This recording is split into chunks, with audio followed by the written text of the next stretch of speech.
A manutenção, quando ela é feita, ninguém repara, ninguém fala nela. Mas quando ela não é feita, todos percebem e começam a falar dela, não é mesmo? Mas então, afinal, o que é manutenção para você? Bem, segundo o Wikipédia, o significado técnico de manutenção, ela envolve verificações funcionais, manutenção, reparo ou substituição de dispositivos, equipamentos, maquinário, infraestrutura predial e instalações de apoio necessárias em instalações industriais, comerciais, governamentais e até residenciais. Agora, no meu ponto de vista, o resumo que eu faço da manutenção é como sendo cuidar de algo a ponto que ele dure de maneira segura por um determinado tempo que você estabeleceu. Trocar peças simplesmente não é manutenção. Muitas das vezes se trata de um conserto, a não ser que seja uma manutenção preventiva já programada para trocar determinada peça. E é importante nós sabermos a diferença entre manutenção e o conserto. Mas deixa eu exemplificar para você aqui para ficar mais claro essa questão. Controle remoto da televisão, conhece ele? Bem, vamos supor que ele parou de funcionar. O que geralmente nós fazemos? Quando apertamos o botão e ele não funciona lá. Isso, a grande maioria das pessoas faz. Quando esse tipo de coisa acontece, o controle para de funcionar, nós geralmente ficamos ali apertando o botão várias vezes para ver se ele volta a funcionar, não é mesmo? E até mesmo muitas vezes nós pegamos o controle e ficamos batendo na mão assim e apertando para ver se ele volta a funcionar, não é mesmo? Na verdade, essas ações que nós fazemos, que nós tomamos, ele vai fazer com que o controle remoto ele se danifique mais rápido.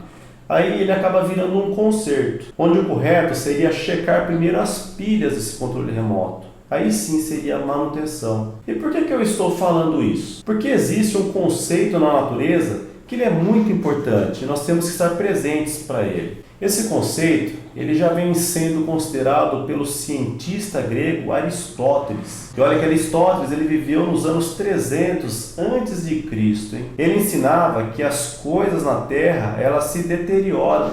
Olha só, 300 antes de Cristo. E foi em 1850 que o físico alemão Rudolf ele definiu organização e desorganização, ordem e desordem como sendo essa grandeza que Aristóteles falava, que é a tal da entropia. Isso nos remete então a pensar na segunda lei da termodinâmica, com viés em manutenção. A termodinâmica, em sua segunda lei, o que ela diz? Ela diz que todo sistema natural, quando deixado livre, evolui para um estado de máxima desordem, correspondente a uma entropia máxima. E como na primeira lei da termodinâmica se afirma que há conservação na quantidade de energia em um sistema, então a energia que não pode ser mais usada para realizar algum trabalho, ela passa a ser então designada como a entropia gerada pelo sistema. Então eu te convido a migrar então esses conceitos da termodinâmica para o universo da manutenção industrial. E assim acredito que essa segunda lei ela teria o seguinte enunciado no meu ponto de vista. Toda manutenção gerenciada sem compromisso, ela evolui para um estado de máxima desordem, onde sua energia dispersa é tão grande que as forças aplicadas ali elas não provocam qualquer deslocamento positivo em suas atividades e resultados, convergindo então para a sua entropia máxima. Diria até que a energia disponível realiza pouco ou nenhum efeito de deslocamento, mesmo com intenso esforço na estrutura. O que nós devemos fazer então com isso? Nós precisamos definir uma estratégia, uma metodologia a seguir para não convergir para essa entropia máxima, essa desorganização máxima. Então deixa eu te falar aqui 3 coisas que você já pode fazer para ajudar nessa questão dessa desorganização máxima, que é a entropia.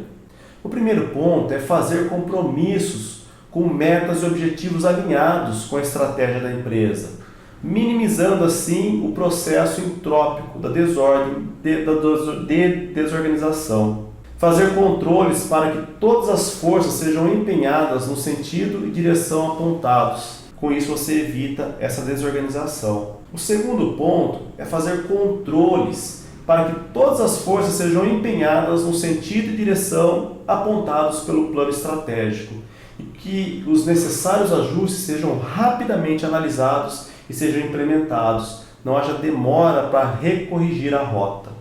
E o terceiro ponto aqui é desenvolver as pessoas para a redução das desordens estruturais. fruto de atritos, desgastes e da inércia para tomar decisão. Com isso as coisas ficam bem mais rápido. Então, tendo esses conceitos em mente e colocando esses 3 pontos em prática, com certeza você irá melhorar suas análises e métodos de atuação. Com isso, você estará evitando e sim convergir para a entropia máxima, que equivale à desorganização máxima.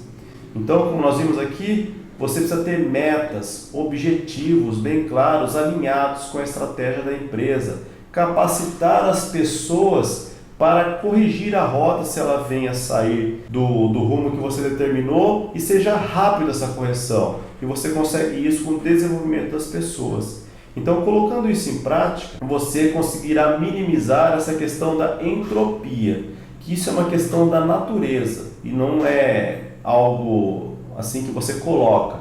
Isso é da própria natureza nossa. Os desgastes vão acontecer. E o que você faz para minimizá-los da melhor maneira possível? Então, esses 3 pontos aqui eu acho que pode te ajudar e envolve as 2 leis da termodinâmica, que aí você viu aí que tudo que se deixa livre vai para a sua desorganização máxima. E aquelas energias que não podem ser usadas, a conservação de energia, aquelas que não podem ser usadas, elas convergem para a desorganização máxima também. Então, o que nós fazemos para que isso não aconteça? Nos estruturamos como manutenção para estar alinhado com a estratégia da empresa e ter objetivos claros para isso e capacitando as pessoas. Tá certo? Então, fica aí a dica para você evitar essa questão natural que nós temos, que é a entropia, o desgaste de tudo que existe na Terra. Então, fica aí a dica para você aproveitar ao máximo, para você minimizar essa questão da desordem máxima, tá certo? Nos vemos no próximo vídeo.